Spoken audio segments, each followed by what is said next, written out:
All right, it's Thursday at 4:20 p.m. Eastern. That means it's time for office hours, or a weekly session for cultivators to learn from the experts and talk to each other about what they're seeing with their grows. My name is Keisha. I'll be your co-moderator today. What's up, Mandy?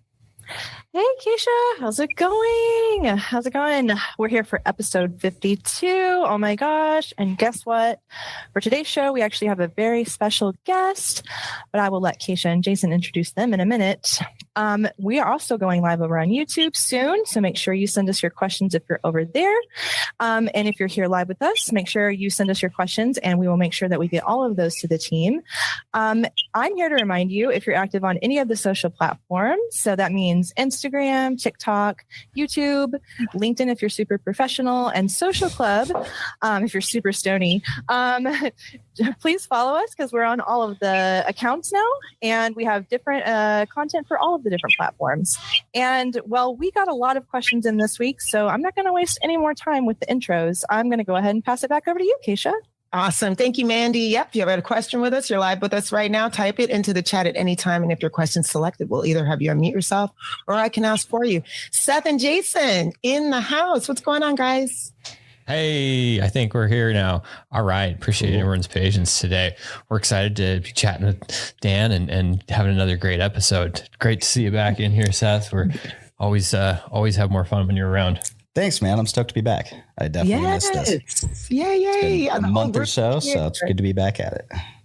Awesome. You guys mind telling everybody who's on with us today? Give our guest an intro. Yeah, we've got Dan from Sizzy, and we're really excited to have him on. He's got pretty good history of growing some of the best weed in the industry, and would love to hear about what he's done, how he gets there, and maybe how we've been part of some of the success that he's been getting recently. Yeah, thank you for having me on, guys. Yeah, it's great to have you on the show, man. Yeah, so if everyone's ready, maybe we'll just start grilling you with the questions and pick your little brain there. All right, man. What's your background? What were you doing before cultivation, and how'd you get started in the cannabis industry? Before cultivation, wow. So started cultivating about 19 years ago. So didn't do a whole lot before. I did some door-to-door sales basically through high school, and that's pretty much it. I didn't do much outside of cannabis industry. I mean, I got into cannabis industry probably when I was in high school, just like some people start smoking weed and you're like, damn, I can make some money off this too. Just kind of always had like an entrepreneurial like spirit, I guess you'd say. So I think that's what kind of led me into maybe like the sales part of it. And then, once you realize that you can start growing it yourself, that's where, the game changed a little bit. So I started growing, I stuck a little house grow back then. And then as time progressed, and sales part of it, laws changed and doors got open for me to expand into the legal realm. And here I am.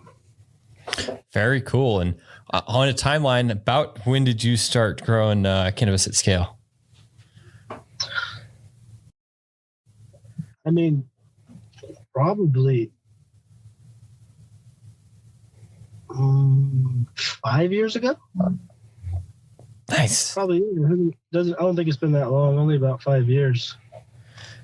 Very cool. So you were perfecting the art, kind of hands-on, real detailed, a long time before jumping into the big game, which some of the best cannabis we see can come from people like you. What other than smoking cannabis, what drew you to being a professional cultivator? I'm sorry, say that again. What drew you to being a professional cultivator? Like, always, any of us can smoke pot after work. What is it about the plants? Was it about the people you were working with? The science? I think just having such a history with the plant, I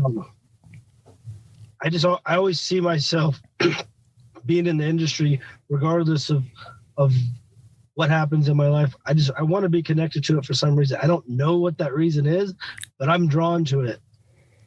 And I feel really blessed to even be here.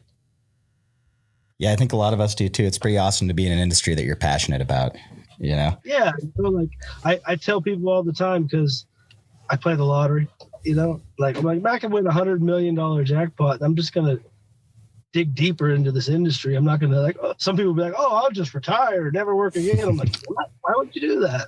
I just, the word retired doesn't even compute in my brain, because like if I'm going to be alive, I want to be doing something, growing to get better and helping people, jobs, you know, like it's just the way my brain works. Yeah, absolutely. And I know for me, one thing that's been cool is to watch it go from, you know, totally black market. We have that intermediate medical period.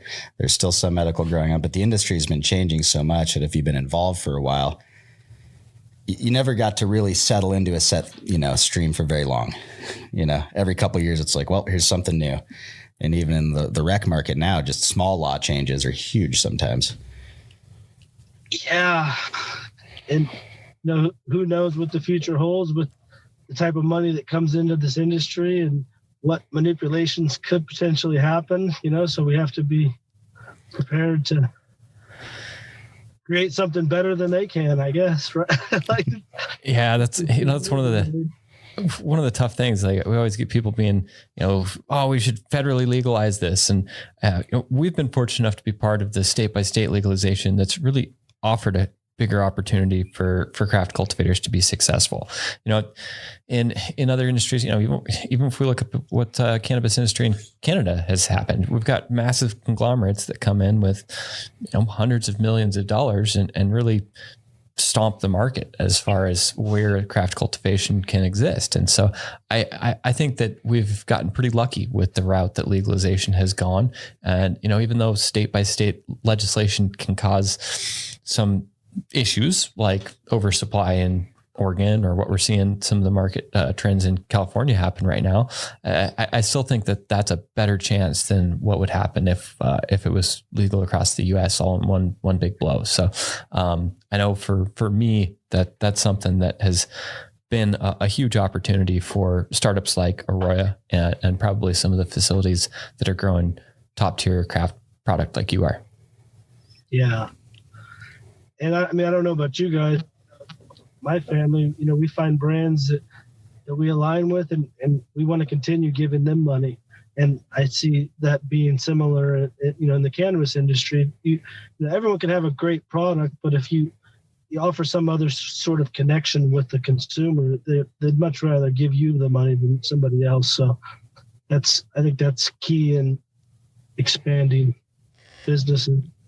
Yeah. And I'm glad you brought up brands. Maybe you can give us some insight on kind of what the most important factors of your brand are. And maybe, you know, it sounds like all your product goes through Stizzy. Maybe we can just give the crowd an idea of why people choose Stizzy. You know, what is it, culture driven? Is it just product quality? Is it experience? What are the kind of the main factors that drive people towards that product? So,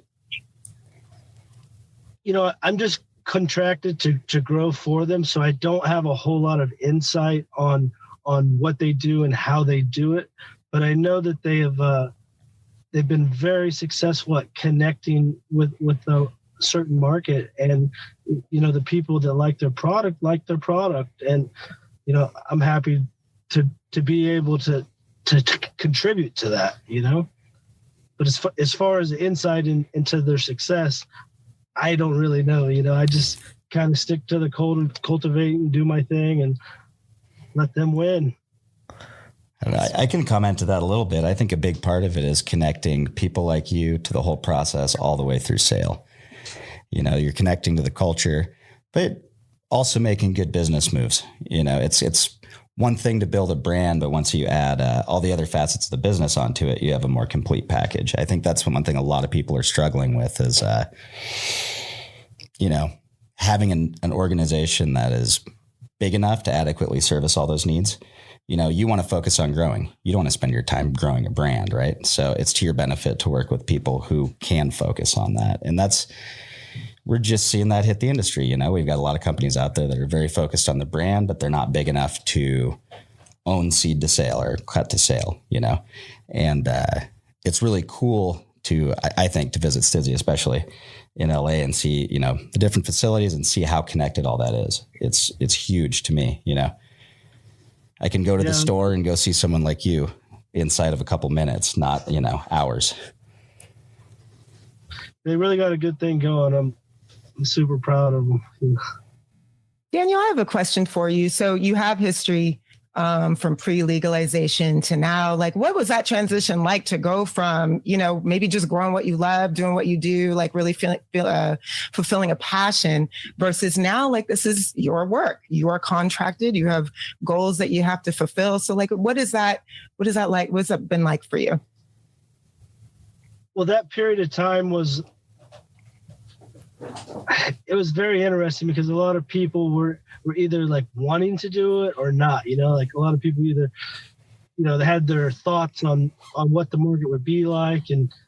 But I knew that, if this started, it's going to progress. So I wanted to get my foot in the door, and I have, one of my best friends is actually, like a partner in Steezy. So he was able to, kind of bring me along for the ride, so to speak. And it's really cool. Like, I see people that never made the transition, and some of them just fizzled out and they don't even grow anymore. And without transitioning and doing that, I feel like you're limiting yourself on where you could actually go in the future. This opened up so many doors, like just working with you guys, like I didn't even know anything about crop steering until I got into the legal market. And once I got introduced to that from a friend, definitely crashed some crops. And then you guys came along and, just threw me a life preserver.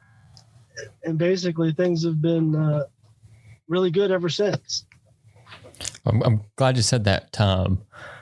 I saw a comment on Instagram earlier today, and someone was talking about how great cannabis has been grown before AROYA and it will be after AROYA. And I was thinking, well, I'm a great driver and I still wear a seatbelt every day. So, even the best of the product coming out, it's nice to have something to refresh your knowledge as far as, what are my consistencies in the room, are my environment acting appropriately, and keeping tabs on that stuff when you're too busy to do that yourself. So maybe we'll transition and go ahead. Yeah. I mean, I really enjoy being able to see how the EC's fluctuating, the water content, temperature, humidity, VPD. I'm constantly looking at that thing and just making little adjustments where I can. It's fun. Yeah. So maybe you want to tell us a little bit about some of the challenges that you faced on a day-to-day basis of work before AROYA, and maybe some of the things that changed after implementing a little bit more sensor. So I think with my introduction to crop steering, I didn't really get that much information. I didn't know anything about like a P1 or P2. So, I was doing these waterings in the beginning, and I was using like the first generation Trollmaster water content sensors, which I felt were very inaccurate. I would think that I would have more water in there than I did. All of a sudden you see plants burning, and it's like, oh wow, I guess it wasn't accurate. Mm-hmm. Right.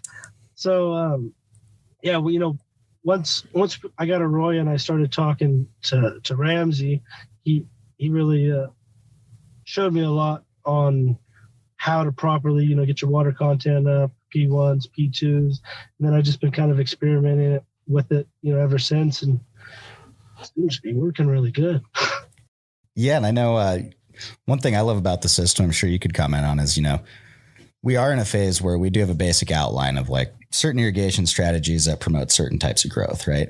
But when it gets strain specific, you're always adjusting, going like, man, I can bulk this one harder, or I can push the EC harder on this strain. And that 24/7 data monitoring helps you repeat it. When you actually do something on accident, but you get it right, knowing is like half the battle. It's horrible when you have your best run ever, and then you look back and go, what did we do different? And you're looking through your notes like, I don't know. who goofed up the settings on the thermostat and made the product fantastic this time? Yeah, exactly.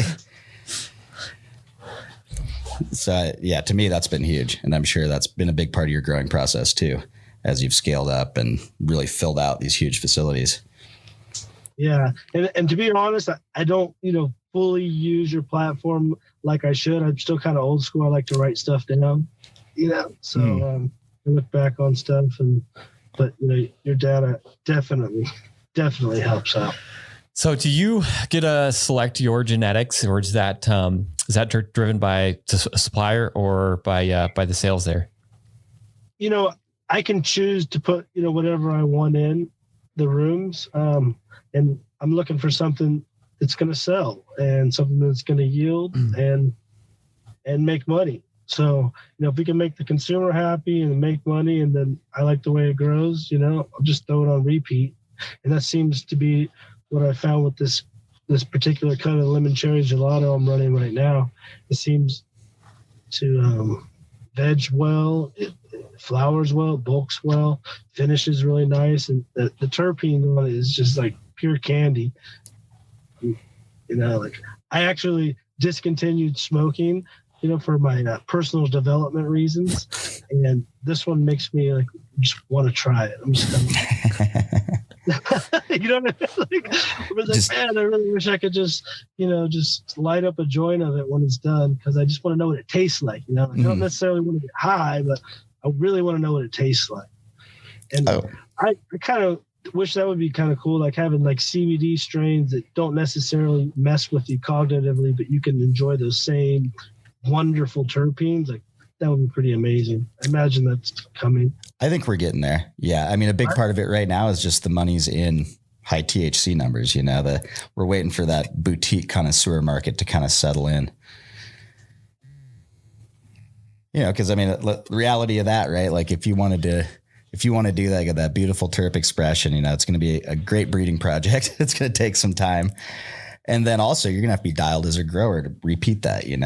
We talk about phenotypes, but getting into chemotypes, like you might grow it and then it actually comes out at 8% THC, and you thought you were growing something with 1 or 2. And then you're like, okay, well that's, 8% is not a lot, but for the people that go to the store looking for 1 or 2 or less, they're not going to buy it now. Now it's not, low enough THC for them. Yeah, I wonder if different lighting spectrums and stuff like that will help out in the future with that. Oh yeah. Yeah, it's all coming together. I mean, one thing I think, and that's what's awesome talking to people like you that have been through pretty much every iteration of this market, right? Like you've got I like to call it your generation 1 build out, which is like your garage / the basement. You got your gen 2 is the first time we actually got a space for this, And then there's gen 3 where you actually ironed out a lot of the details and it performs like you want to and doesn't break down twice a week. Humidification control. Yep. There's all those little things that come together. And I think that's one thing cool that, for a lot of us in this industry, it's passion driven. And part of it's because if you've been in it long enough, and almost anyone coming in, even setting up a brand new facility that looks just amazing, you've had some sort of issues to overcome. And that makes you appreciate where we're going and really appreciate technology and tools. Because at the end of the day, if you don't have the tools, any kind of farming, it's hard work. Yeah, it gets dirty, sweaty, it's hot in there. Life, really, anything without the right tools is just, oh gosh, it sucks. Yeah, and it's just necessary, I mean, I know I've talked to several people, like you said, that used to grow on the black or gray market, and coming now in direct, they're like, oh man, it's so much overhead. It's all this and all that. And I'm like, well, hey dude, here's a trade-off. Back in the day, your stress maybe came from growing a legal product that had a premium on it. Now your stress is just running a regular business.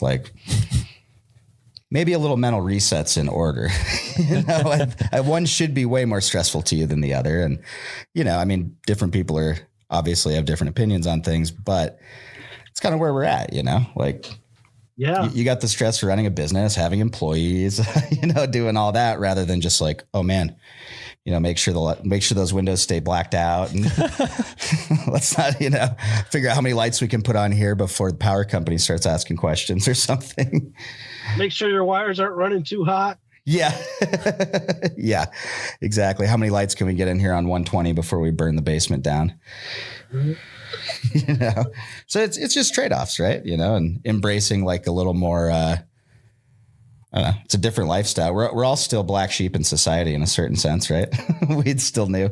It's more accepted than it ever has been. But I'll say like having some background in a little bit bigger ag and more traditional crops, if I wasn't passionate about cannabis plants and growth, really interested in that itself, I don't know if I would have taken the chance to become fully invested in cannabis. It's still a pretty niche thing. And I think that's what really drives it sometimes is passion with the growers and not even, right now the consumers are all kind of in an educational phase. It seems not everyone, but we're seeing probably more, cannabis consumption than we've ever seen before. But it's also still not, 90% of people in the U.S. So it takes time. Mm-hmm. Yeah, you're battling against big pharma.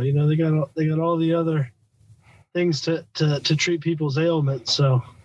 Oh yeah, and a lot of market research and huge amounts of capital to really dive in and drive money making. Right now, it's I think a lot of success in the cannabis industry is really driven by creativity in marketing and growing and finding your niche. There isn't other than saying, hey, you need to try to produce for under a certain dollar amount, given your market that you're in.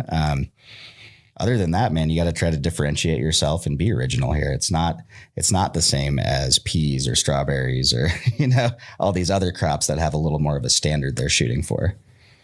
You just made me think about when I see these pictures of these indoor grows with their beds of living soil. I'm just like, wow, that person's really has courage. I was going to say they're brave. Yep. I like the idea, like where it's going, but I don't have the cojones to go after it in that direction. Oh yeah, exactly. And part of it too, there's like, production solutions for all kinds of different markets and employee situations, right? Like I have talked to some guys recently doing living soil beds and some big greenhouses, but they're really, really small number of employees. So they go, okay, what's our payoff here? Do we have, we already don't have perfect control in our greenhouse, but we can not hire a bunch of people. I'm like, well, you guys like wheelbarrows? And they're like, as long as we don't have to do it every 2 months and it's not so bad. Like, okay. Fair enough.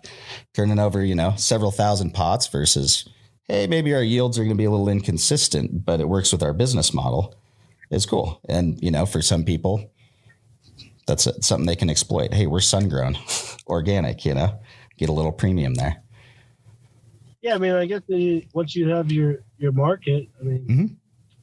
If they love you and you have a decent product, should be okay. Yep. Figure out what works for you. And then also, I think the ability to be adaptable, like in your situation, you could probably go through quite a list of pot sizes, different media you've tried over the years. And what's gotten you where you are is not sticking and saying like, hey, I'm going to have a 15-gallon pot and this is the only way we grow weed.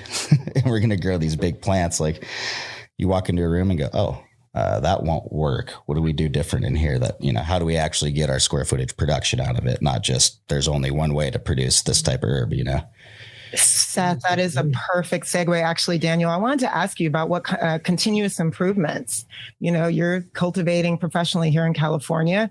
This is a pretty informed consumer base out here. But just like kind of wondering how you approach making continuous improvements to make sure that you're kind of delivering to consumers and patients, like something really special. You mean as far as like from harvest to harvest? Sure. Yeah. From your own practices, things that you like to kind of check in on and kind of evolve and change over time. I like to see how the finished product is perceived by, the smokers, and then try to see if there's something like, oh, maybe if I would have taken this longer or shorter, it would have came out better. Because it seems like right now, a lot of the customers that I know are really concerned with the terpene profile and how it tastes, so that's kind of been the biggest thing that's been steering the manipulations I'll make between harvest and then obviously trying to keep the yield up as well. Yeah. So what are some of the things you have to keep in mind for that? So the tastes of the consumers evolving in a particular direction. They're interested in terpenes. So what are some of the improvements you have to do on your end to fulfill that? Just keeping an eye on the plant as far as harvest time. And then, when it gets to the drying room and the curing process, like that's where a lot of errors can be made. And checking in on the trimmers, make sure they're doing a good job and things aren't getting bagged too soon, too late. It's little things like that, really. It's not super involved, but I mean, you have to kind of care about it to do a good job, I think. Absolutely. I mean, that's where kind of having each part of the process, not necessarily under a single person, but brought together in an organization is good, because you not only, caring about what your finished product looks like, but actually getting to go ensure that whoever you pass it off to in post-production is doing the kind of work that you expect them to do and want them to do is really key, because it's easy. This is a new industry. We always say that it's really easy to not ensure you have proper SOPs and proper quality analysis along the way. It goes right back to the old SNAP test. That's kind of hard to teach people, Yeah.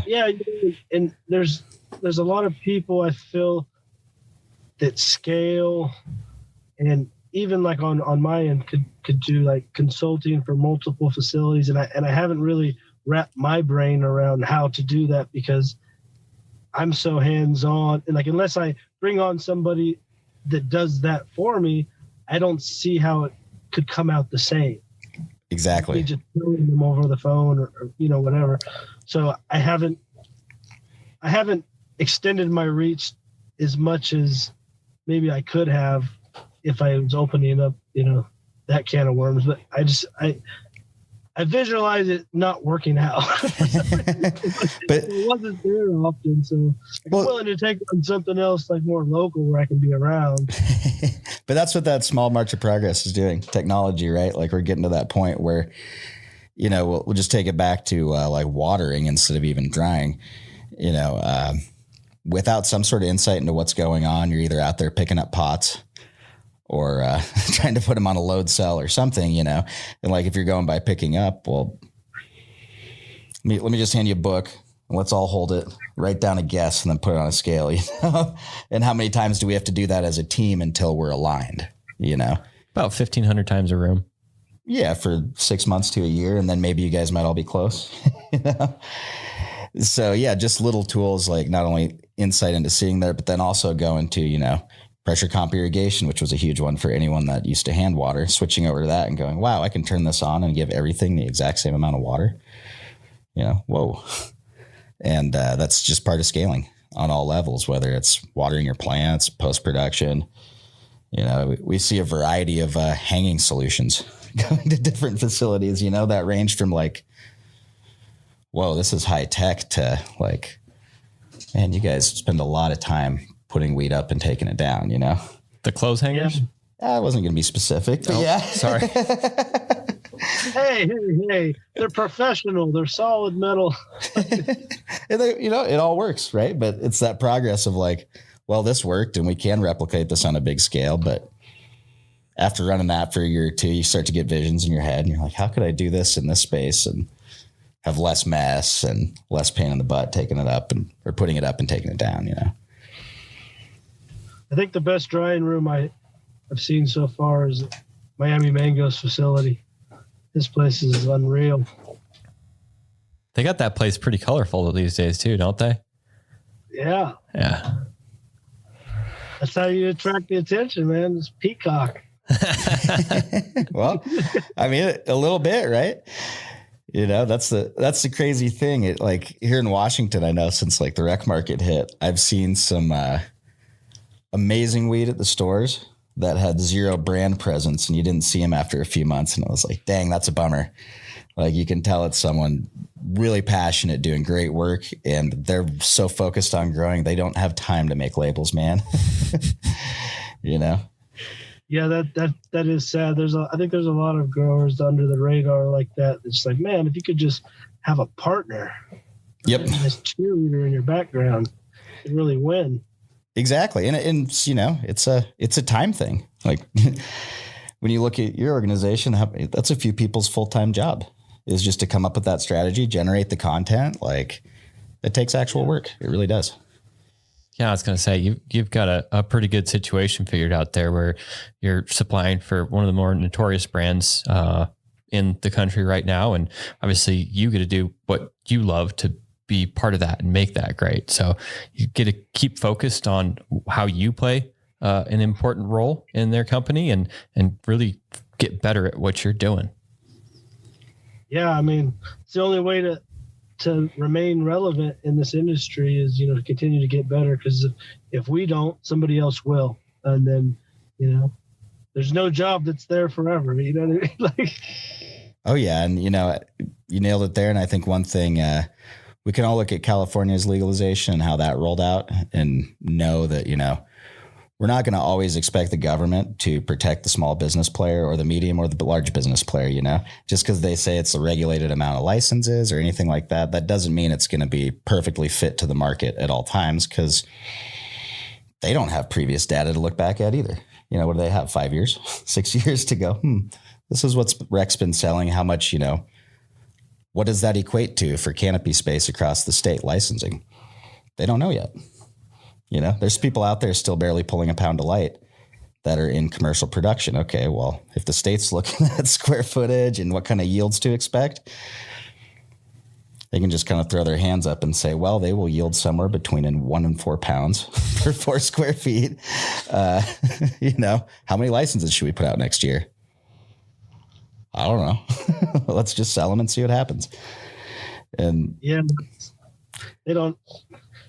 There's not enough information for them to, you know, properly make those decisions. So exactly, and that leaves all the producers and just any real cannabis company. We're kind of in one of the purest forms of capitalism there is, I guess. You know. Well, and you hit it there. The capitalism. I think there's some revenue based on tax. Obviously, in California, the more cannabis that changes hands, the more money the government makes off of that. And so, you know, there was probably some of those motivations in the background going on as well. Yeah, and you know, even since Rec hit California, Washington, Oregon, anywhere, we're always going through changes. You know, I think one thing, even if we do get federal legalization, you know, let's just take a look at the alcohol industry over the last 100 years. States still have, you know, the right to make their own laws regarding substances. So even if we got federal legalization this fall, I still don't think California is suddenly going to be able to sell a bunch of weed to New York. You know, so we still have a while, I think, where we can really develop these boutique markets across the U.S. and kind of secure those niches before anything happens that would allow massive facility just try to overtake. And, you know, if you look at a given population size in any area, there are parts of the country where it's much more expensive resource-wise to produce weed inside. But depending on your market price, it's not unreasonable to produce a sufficient quantity of cannabis for a given population on a relatively small acreage. You know, we're not talking about wheat or barley or corn or something. So... How's Oklahoma doing? Oh, go ahead, Daniel. I'm sorry to interrupt you. I said, how's Oklahoma doing? Right, exactly. It's the Wild West, man. We're going to get to some live questions, Seth and Jason. And Daniel, if you have any thoughts on any of these, you're very welcome to chime in. But before we do, Daniel, let me ask you one more question. Like, it's been tough out there last couple of years. Last year in particular was really hard for the industry. And I just wondered, like, any words of advice you would give to folks? Like, how, you know, what would you say to folks just to kind of keep them going?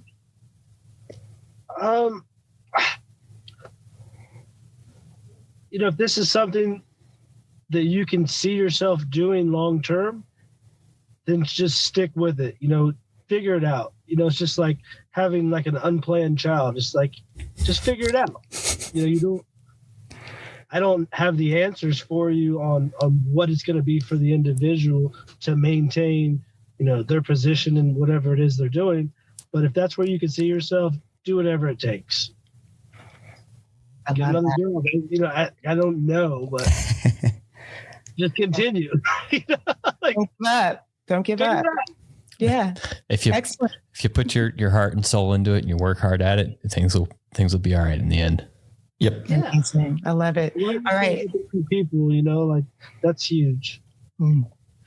All right. Well, we're going to dig into some of these live questions. Bilbo dropped a few in the chat. We're going to start with you, Bilbo. I'm going to ask you first one here.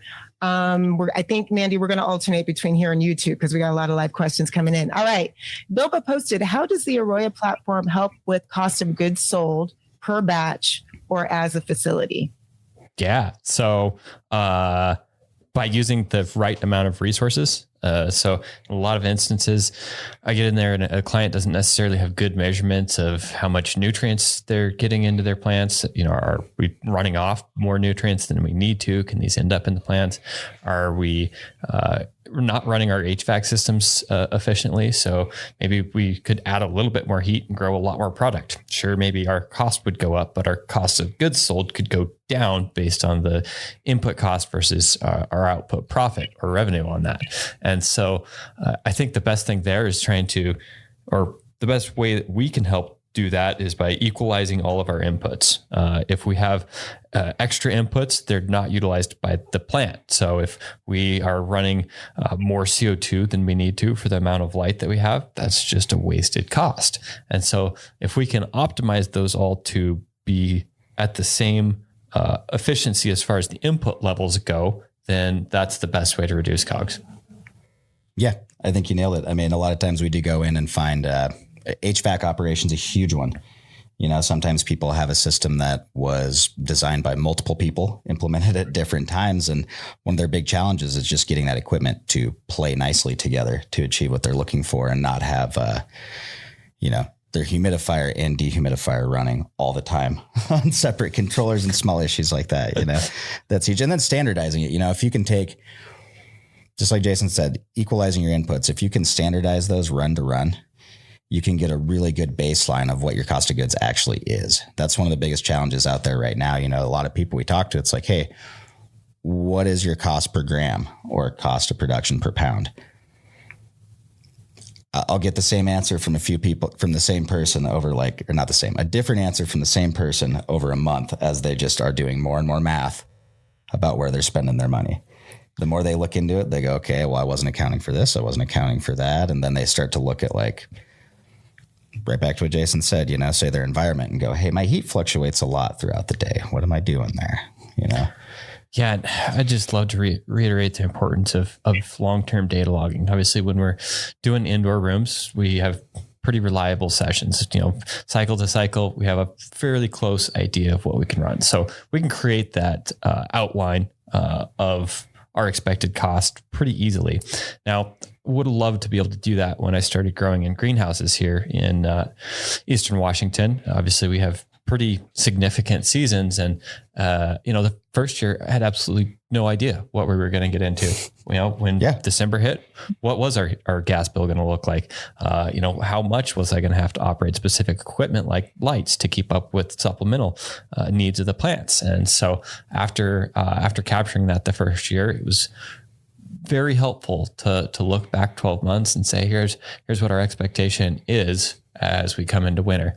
Here's just some of the adjustments that we need to make to keep as best a product that we can grow in these facilities.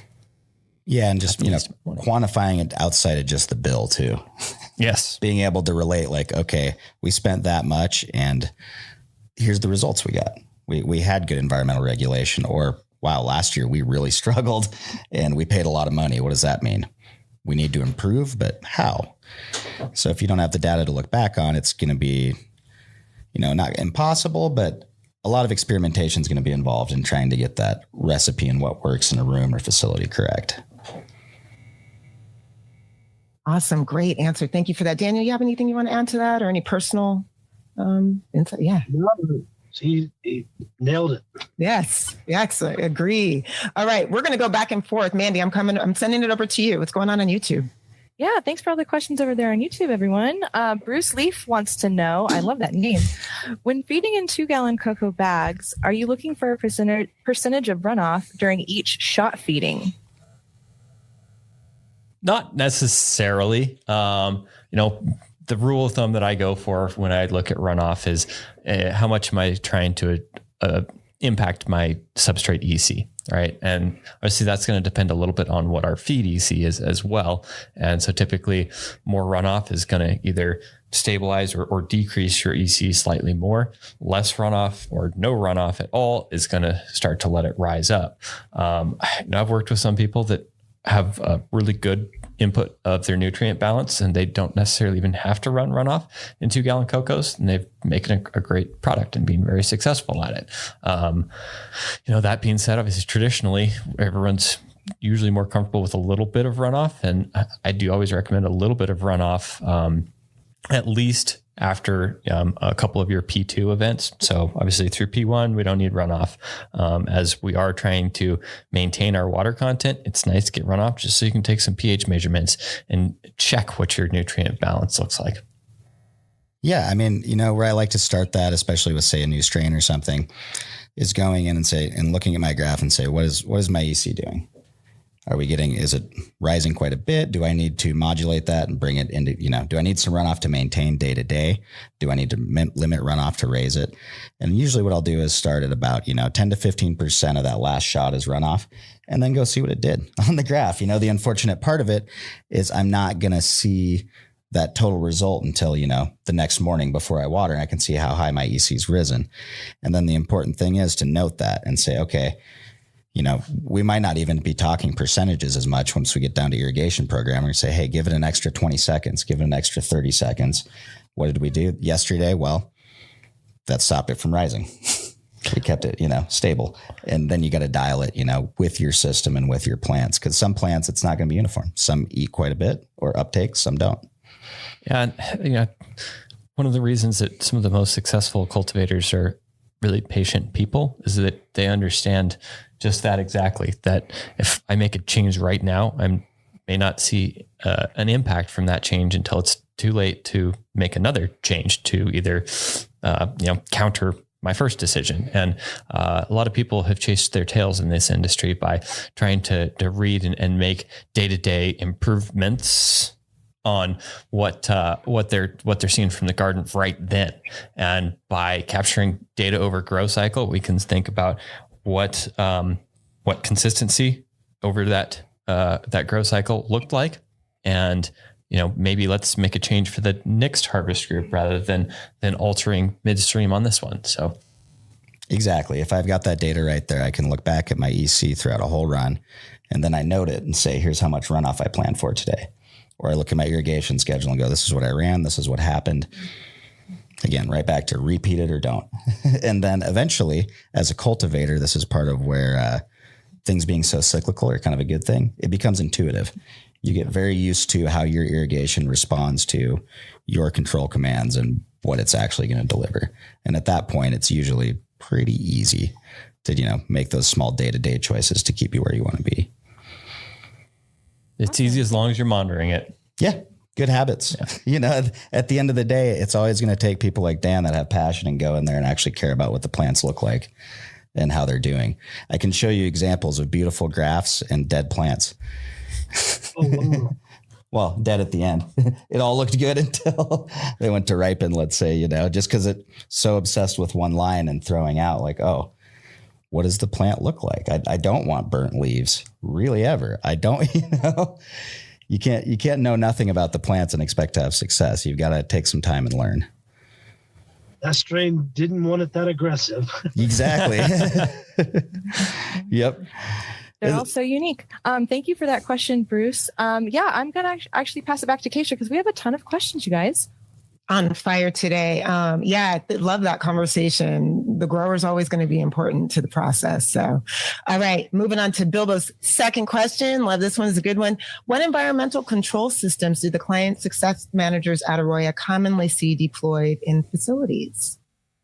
Well, I really like how Bilbo worded this as what do we see commonly deployed rather than what do we like. I see a lot of Arguses and Privas and some of the bigger dedicated builds, especially on the East Coast. Some of the retrofitted warehouses, some Trollmaster type stuff, even independent thermostats, humidistats running on the walls.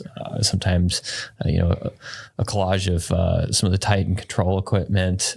So piece by piece, I think we talked a little bit in the last couple of weeks about, how, control systems and, how some can be implemented device by device, trying to control a specific aspect. And then some are more widespread where we're a system controller, like a building management system.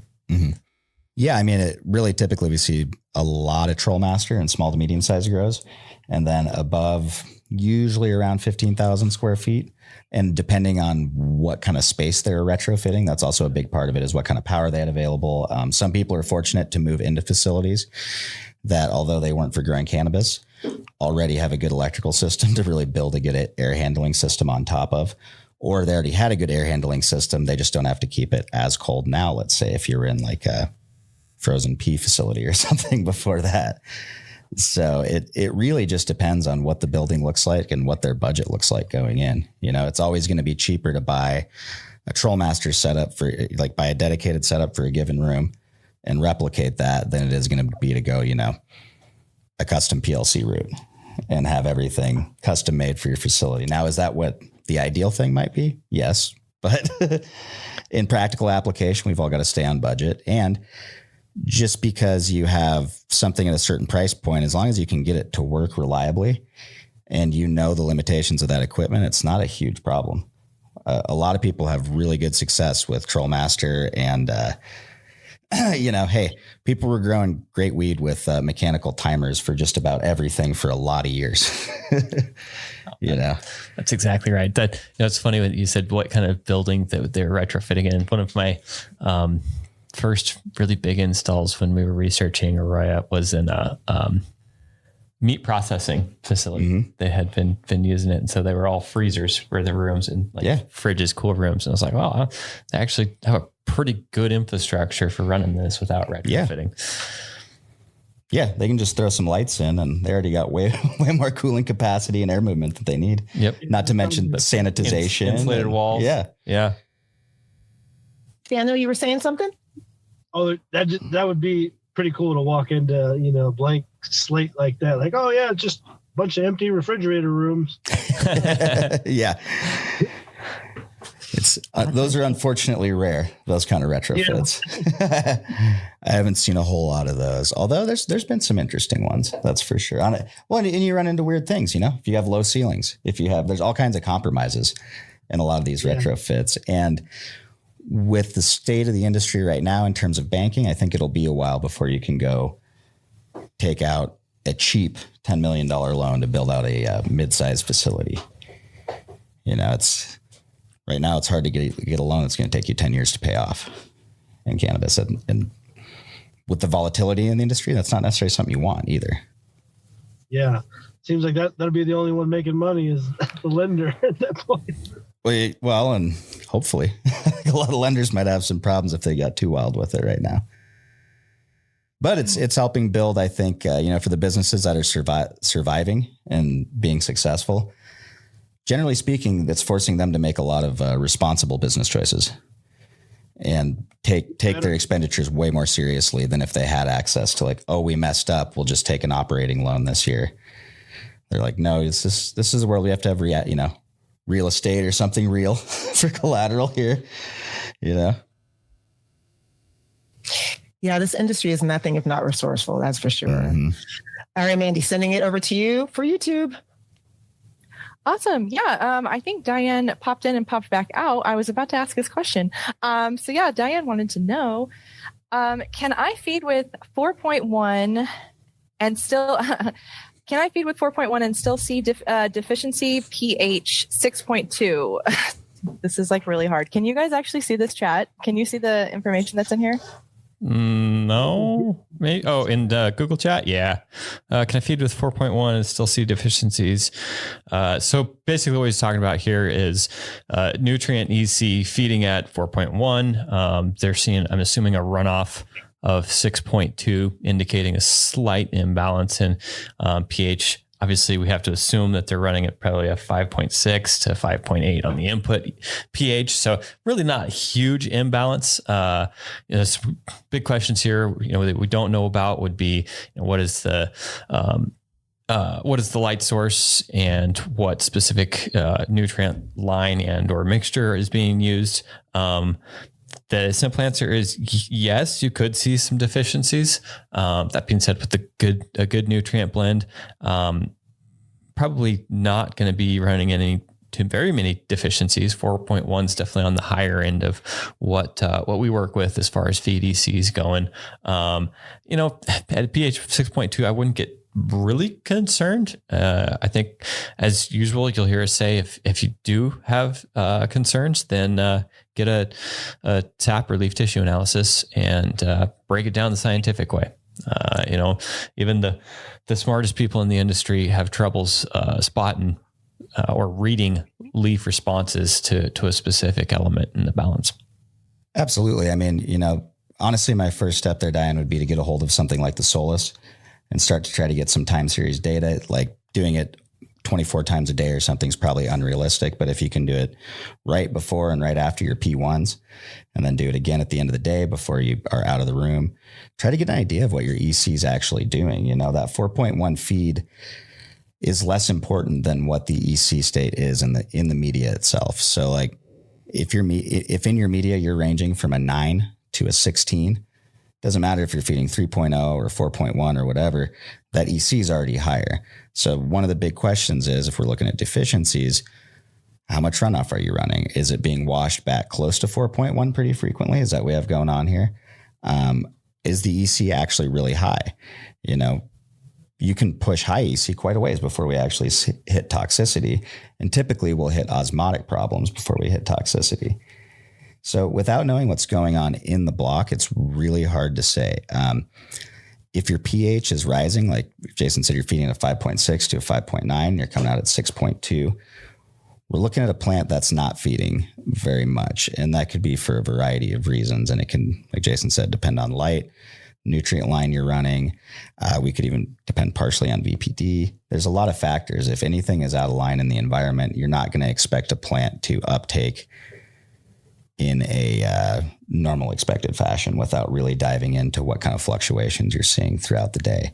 And again, like Jason said, it can be very tough to tell the difference between a deficiency, a toxicity, a pH swing. If our pH is too low or too high, we essentially have a deficiency, but we don't in terms of what available element or what elements are there. They're just not available. If my pH is up by 7, or not up by 7, like let's say down by 5 or 4.8, and I'm early on, in stretch, I'm already that low, man, it might look like I really need to get more fertilizer on there. Like it's getting yellow and deficient. Well, maybe I already have plenty of nitrogen in there. My pH is just too low. I can't take it up. It's not locked out. It's not burnt. It's not even actually deficient. I created that low pH state early on, and now I'm seeing a health-wise deficiency in the plant. But again, it's not a deficiency in my fertilization. It's a pH problem. Yeah.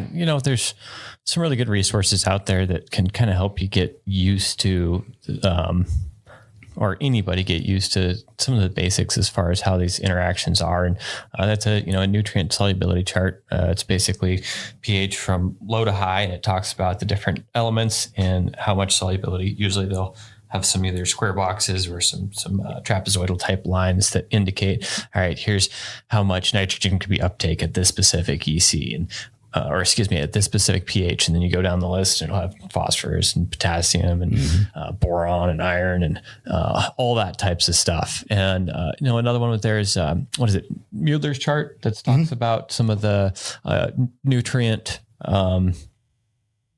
relationships as far as which ones kind of prevent other nutrients from being uptakes, and which ones actually increase the uptake of other nutrients. So those are some good resources that you can dig into. And I'm sure if you're like me, you'll end up at like 2 a.m. after clicking on 35 links and reading something completely off topic, but you'll know a lot more about that section of cultivation. Yeah, and even honestly, in terms of pH, you don't even really need to look at cannabis or hydroponic specific sources if you want to know what's going on with the plant and its interaction with nutrients around it. Like, we've been putting lime on soil for well over 4,000 years.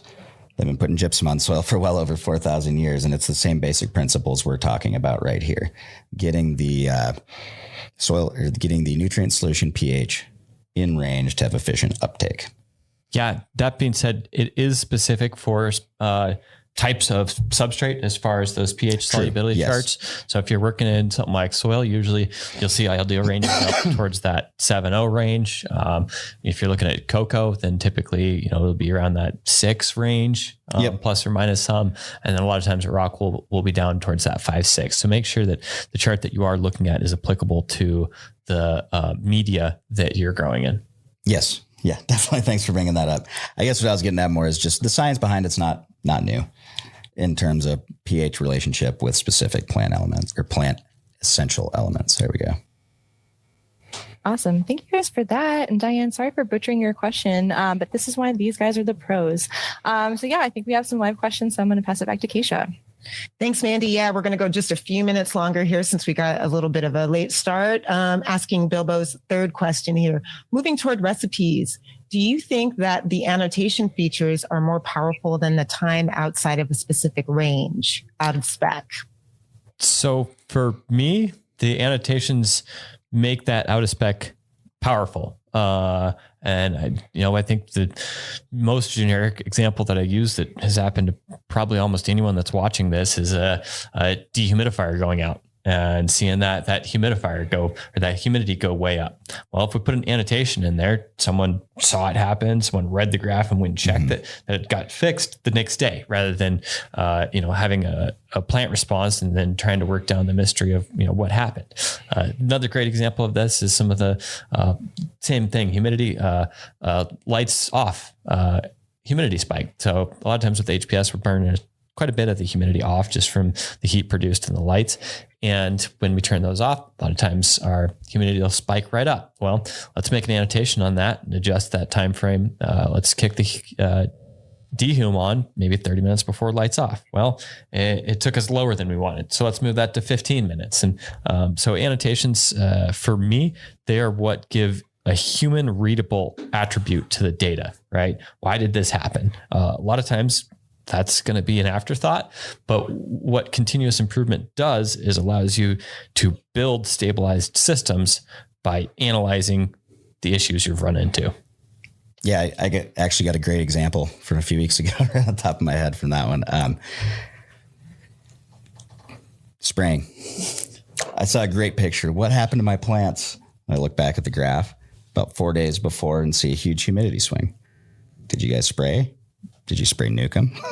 Is it the ends of the benches? Is it like, let's go through it and like, oh, okay. All right. So if we didn't have the annotation though, I'd go like, wow, what's this swing? Otherwise, guys, I don't know. Like usually a humidity swing wouldn't cause that. But what that told me was, hey, something was sprayed on. I'm going to ask about that because at certain points, depending on what's being sprayed, and especially in certain states or countries where different things are not okay to spray, if I know a grower might be relying hard on a certain pesticide, like I love to use, any citric acid treatment as an example.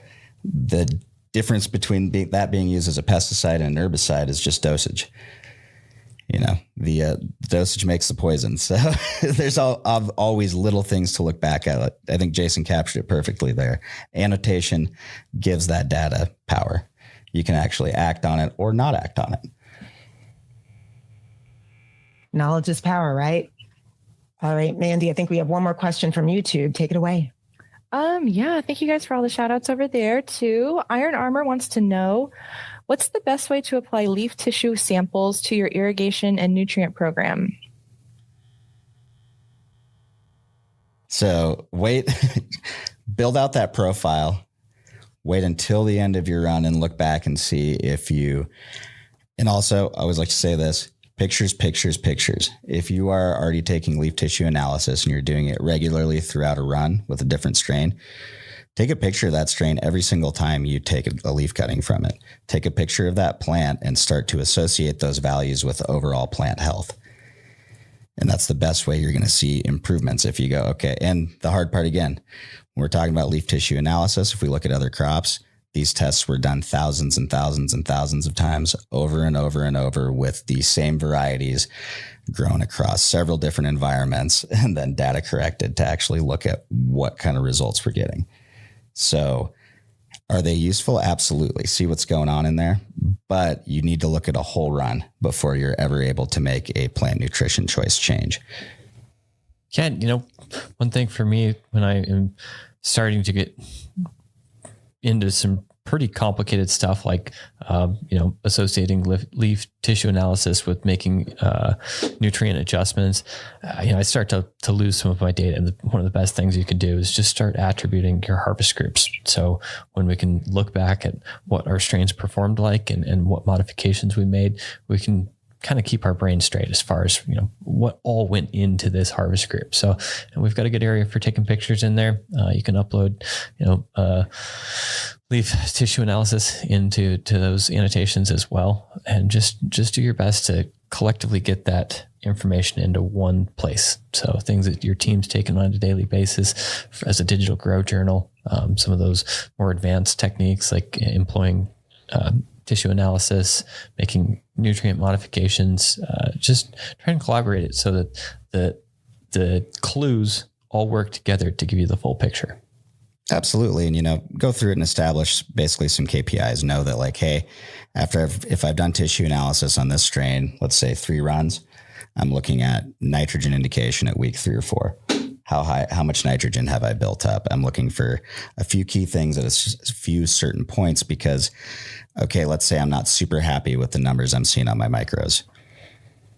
Okay, well, that might not mean a whole, change in fertilizer. I might just have to raise the EC a little bit or raise or lower my pH. So although those are important, the big thing we're looking for is specific goals to achieve and then relating that to plant health.